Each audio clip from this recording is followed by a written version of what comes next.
What does a car sound like when there's just one person inside? A husband and wife. Porpoises, yeah. Oh yeah, right there. There's a whole pod of them. A growing family. Oh, there it goes. Take a look. No. Look at this one. There it goes. Little one.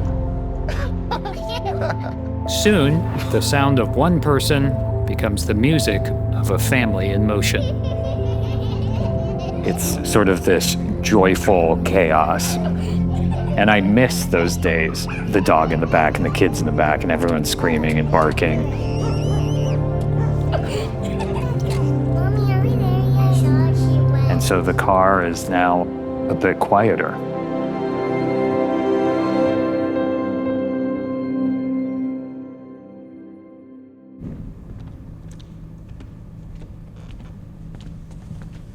So this is the stage. Wow. Yeah. I wish it was bigger. Totally. So you can control it. Oh, okay. Let's see here, beach. Wow. Oh, man. This is wild. And slightly nauseating. You guys good? Is this where I'm sitting? Cool. You ready? 4 stories. 4 lives. Yeah. 4 roads. Connected by the cars that carried them forward. Gus Powell, the photographer who turned grief into a kind of focus. That's Jimmy from that weekend we were all together. Erin French, I always feel like a little kid when I come to the greenhouse. the chef who found her place in the world by creating a restaurant that feels like home. Jahphet Landis, a musician improvising his way through the early days of fatherhood. Nice one, Tiger. You trying to scare it? And me, Adam Scott. That whole row of houses there, I helped design and build all of them. Did you? Yeah. Our car holds some of my favorite family memories. For many of us, whether we realize it or not, the family car is where life unfolds. The road trips, the conversations, the playlists, and all the quiet moments between destinations.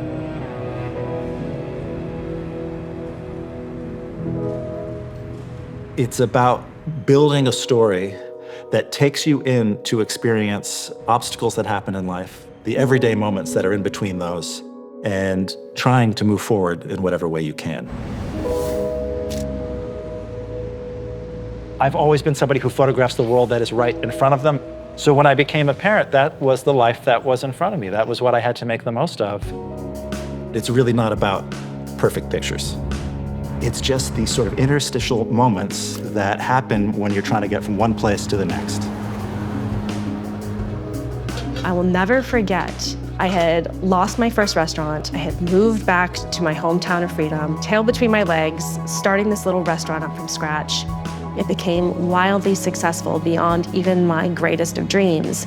And there's something that was really beautiful about that, and I feel really fortunate about, but there's also a bit of a burden because, like, how do you keep that going? It's this constant trying to figure out how to stay excited. How do you stay inspired? I used to believe I have to make the most incredible dinner of anyone's life to pull them in here. And that was terrifying to think that I had that kind of pressure to make that kind of meal. What I realized is they will forget everything they had to eat, but what they will be left with is that feeling. And that is the thing that will carry on long after that plate is gone.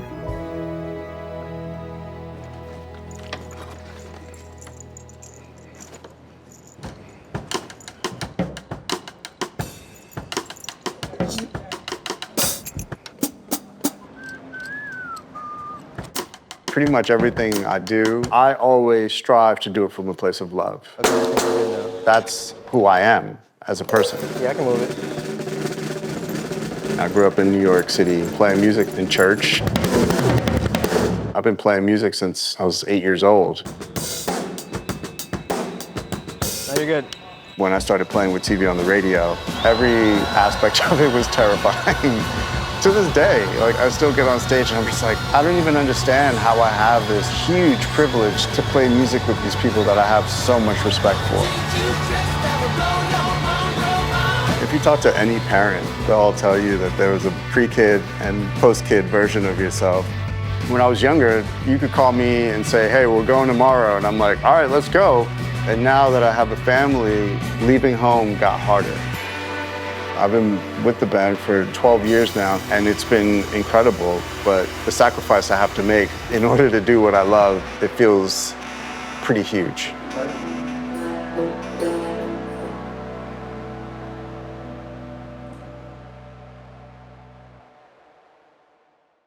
I remember that right when I got my driver's license. I remember it like it was yesterday, just driving around town, stopping by friends' houses, and then just driving somewhere else. And it's the best feeling. It's so fun. All my friends can drive.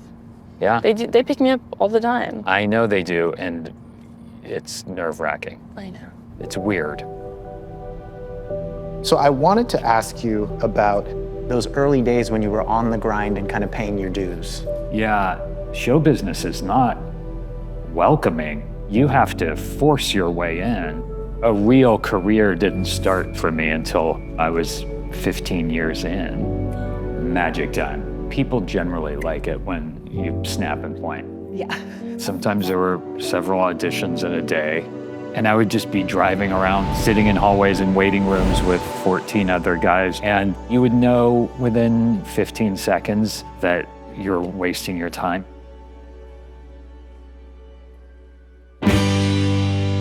Around 2000, 2001, I got this pilot called The Court, and then we got picked up in the series. So it was like, oh my God, I'm gonna get a brand new car for the first time. I went and got myself a Volvo S60. It felt like it was all finally coming together, and the ground beneath me was solid. As we're about to start shooting, I get fired. My girlfriend and I break up. So my friend and I drive across the country. It was like, let's just go and see what happens. That was when the first Strokes record came out. Is This It? We're just listening to it the whole time. Hi. Wow. Julian Casablancas. You just appear? Yeah. It's wild. I like the Strokes. You do? I mean, they're gonna be at Coachella.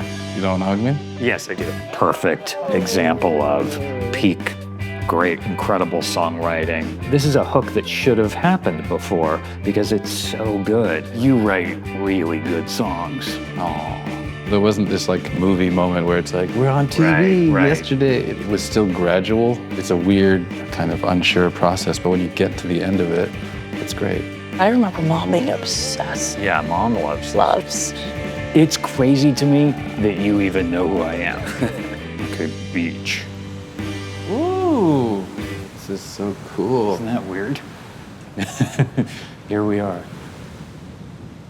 Music is magic. Music, food are literally the same in that.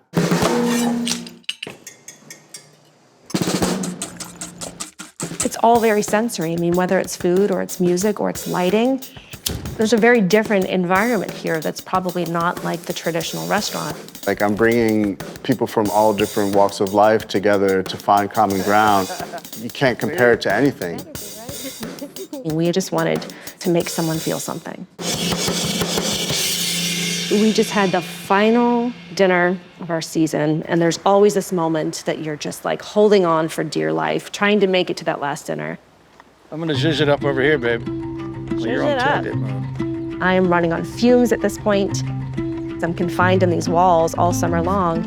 It's time to be able to catch my breath as the season changes. Okay, get after that oyster. The Lost Kitchen lives and dies with Erin being there or not. My job, as a husband, as a partner, is to make sure that she's in a healthy mind and body. It's like the last taste of summer. It is, right? Delicious. I remember when you were still in the booster seat, the back seat, and Graham got to be in the front seat. You were not happy. No. I mean, no younger sibling would love that. That was not cool. No. And you were always 2 years behind, which isn't that far, but when you're little, It feels that's like a chasm. Totally. I'll never forget, my mom drove us and we pulled into my dad's new diner that he just purchased and the new life that we were about to have. It was my sister and I sitting in the back of her 1980-something Volvo. I just remember all of the songs that we used to listen to and sing to. That was the coolest ever. The first time I ever bought a car was when I had a family. And I bought the classic family car that maybe I wanted to have when I was a kid. Jimmy was the family car. It was a 1993 Volvo 940 that I originally purchased shortly after my first daughter was born. For me, it represented something, I think, and this is strange to say, but a feeling of safety. I gave my Volvo to my son. I was like, this is the car you're gonna drive because I want you to be safe.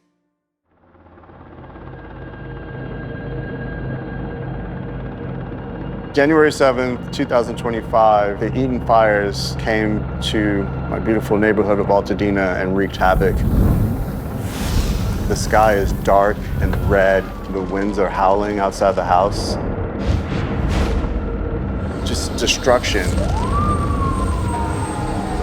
One of the most surreal and really scary experiences of my life.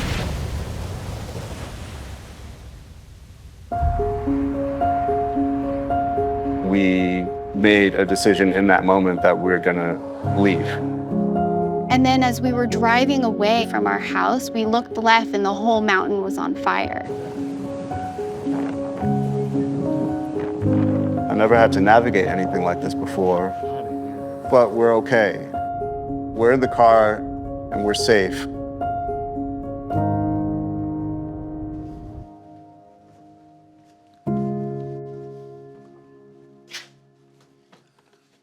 After wild success for the restaurant, people started calling to the point where we crashed the phone line system.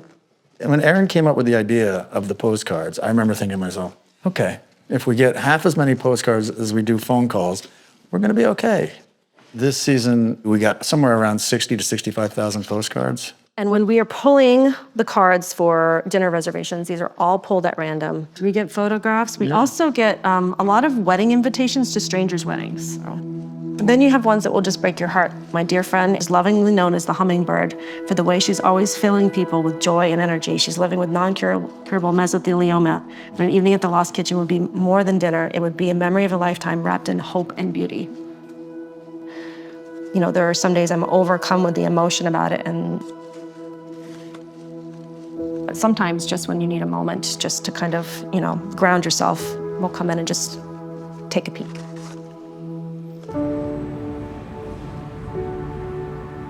Family Car Trouble is my book that it sort of uses this idea of, you know, everyone knows what a family car is. Everybody's had car trouble. What happens when you put those things together? Family, car, trouble. And using things that we know and are familiar with to ultimately talk about things that are harder to talk about, which is family trouble. This is your car? This is my car, yeah. So I had to speak to you because this car reminded my dad so much. I even have a picture here I can show you. I'd love to. So you guys used to work on this car together? Yeah. Somehow I feel like that's a thing that men find a way to talk about. Right. We get into the heavier stuff by talking about the car. Thank you. Yeah, thank you so much, Wade. Nice to meet you. You want me to carry or you want to walk? There you go. We gotta order her a strawberry smoothie too. It's been such a wonderful experience for me to watch Jaw become a father. 3 strawberry shakes, please. 3 strawberry shakes. Or 2. And he is such a beautiful example of all the great things that his mom gave him. The book is designed to look like a novel and even sort of playful when it actually is going to pretty heavy stuff. It was this moment in my life when my father was very ill and dying, and my 2 daughters were growing so quickly and so fast. So the sonic experience, right? On one side, hearing my kids getting louder and louder and more alive, and on the other side, hearing my father drifting and drifting and drifting. After a many-year-long battle with cancer, my mom transitioned on my birthday, 2018. When my father got sick, he was pretty quickly given about 9 months to live, but he ended up living for 9 years. I had so many beautiful goodbyes with this guy. It was just like, that's the one, that's the take. That was perfect. The sun was setting. He looked great in a big coat. That was a perfect goodbye. Thinking like, that's probably it. No, another 3 weeks, another 2 years. It did feel a little bit like Groundhog Day. I don't feel like I lost my mom. I lost her physically, but her presence is definitely really potent. Up high. The things that she did instill in me are a part of me, so they're a part of Tiger. Every time I would visit, I'd make a picture of him, and he would always be present and there for me. So after he passed away, I had all these pictures. Making the book was a way to take this experience that I had lived through that was so difficult and to tell a story. I try to pour in those lessons that my mom poured into me. And I know she would be so happy, and I know she smiles down wherever she is to see this little dude be so bad. You got your octopus back, that's right. Can I get this arm, please? The act of photographing something is life-affirming. We escaped the fires and we moved to Miami. We're living with my family here and making new memories. I grew up here. I felt like I needed to come home. I needed Tiger to have a relationship with his grandparents. And now he gets to experience unconditional love. The gift in all of this is that we had somewhere to go. Not everyone did. And now we're here and we have everything. I love it here.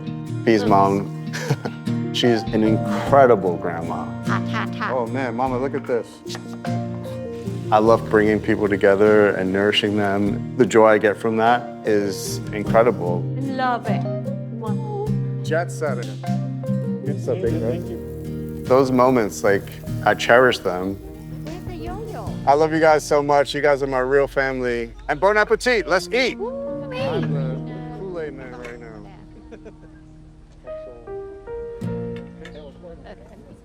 How do you feel about me starting to use sick as a slang word or fire? Fire? I can't imagine you using it. I'm gonna start using it. Okay.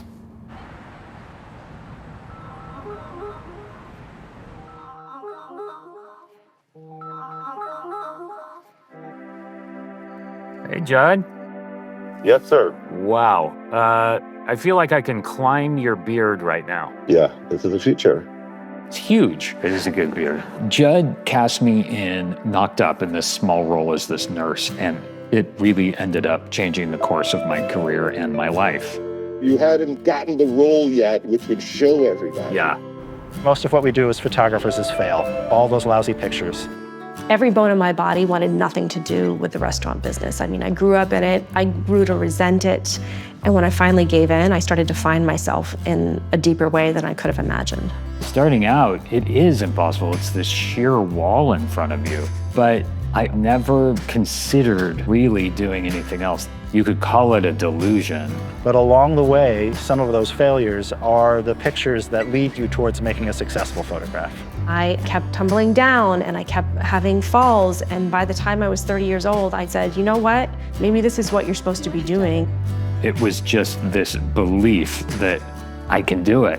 When you're driving, you are looking ahead. You're making a plan. This could go left, this one could go right. How far ahead is my exit? What's happening behind me? So using all those skills that you would use to drive a car is how you have to inhabit space with a camera.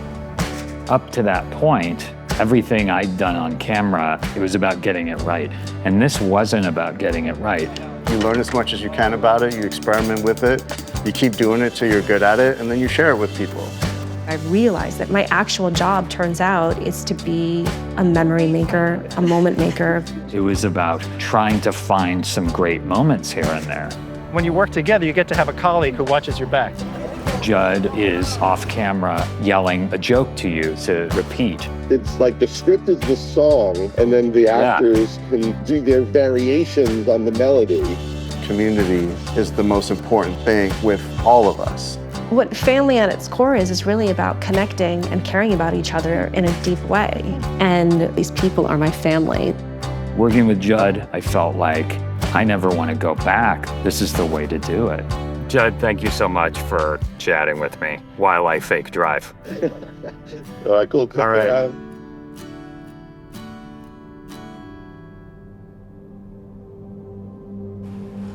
Before we take off, I just wanted to show this to you. Okay, ready? Mm-hmm. Oh my God. Whoa. Isn't it weird? Being a teenager isn't always easy, and It's important to me to be there for her in whatever way she needs me. Oh my God, this is so fire sick. But not that one. No. Sick fire. Sick fire. Oh my God, this is sick fire. Whatever you need, you know. So can you describe how family life changes when the kids leave? When they get their license and they drive off for the first time, that is a terrifying moment for a parent. You realize how quickly life just zooms by. So cool. We have these last 2 years of Frankie being at home with us. I'm trying to savor every moment I get with her. She's a very independent person. She really wants to have that power and have that feeling of being able to go off on her own, and I don't blame her. When I get my license, I can finally just go. I don't have to wait for a ride, and I don't have to wait for you to be hungry. I can go do those things myself. But why would you ever want to be away from your parents? I mean, I love you guys, but there's something about having the freedom of really getting to do whatever you want and go wherever you want, whenever you want. Right. Can't wait. I went from single cool guy car to married guy car to family car. These kind of touchstones all along the way were really important. This is the last picture from the book. My 2 children outside, one arms up looking to the left, the other one looking to the right, preparing to move forward in other directions. Thing there is Catalina or clouds. When we dropped my son off at school, we got back and I avoided his bedroom for 2 weeks. I didn't even walk by it. I didn't dare. I just didn't know what would happen to me if I went in there. Because it's suddenly, it's one less person living in the house. The thing I learned about fatherhood is that it's not until you become one that you realize oh, I'm just figuring this stuff out. There's no real resolution. I'm still in the car, processing some stuff, trying to figure it out. I realized that we had to take curves and there had to be things that went wrong because they're actually the things that sometimes make us stronger and bring us to the place where we're supposed to be. Now the kids are driving themselves. They're not in the back seat asking me all kinds of weird questions while we drive around town. It took me coming through some pretty hard times to be able to realize that I had to go through all of that to actually get to this point. If I didn't, I wouldn't have this family that I have now. It's about this whole journey that I went through and that many others have gone through. I have to be true to who I am so that you can be true to who you will inevitably become. You know, I miss them being little kids, but I also am very proud of them for the people they've become. All you really need is your family. That's it. Just like your family car, your family stories are in motion. Sometimes following the path you set out on. Sometimes taking you places you'd never imagine. They unfold in the everyday, in the road trips and the detours, and maybe most of all, in the spaces between where you've been and where you're going.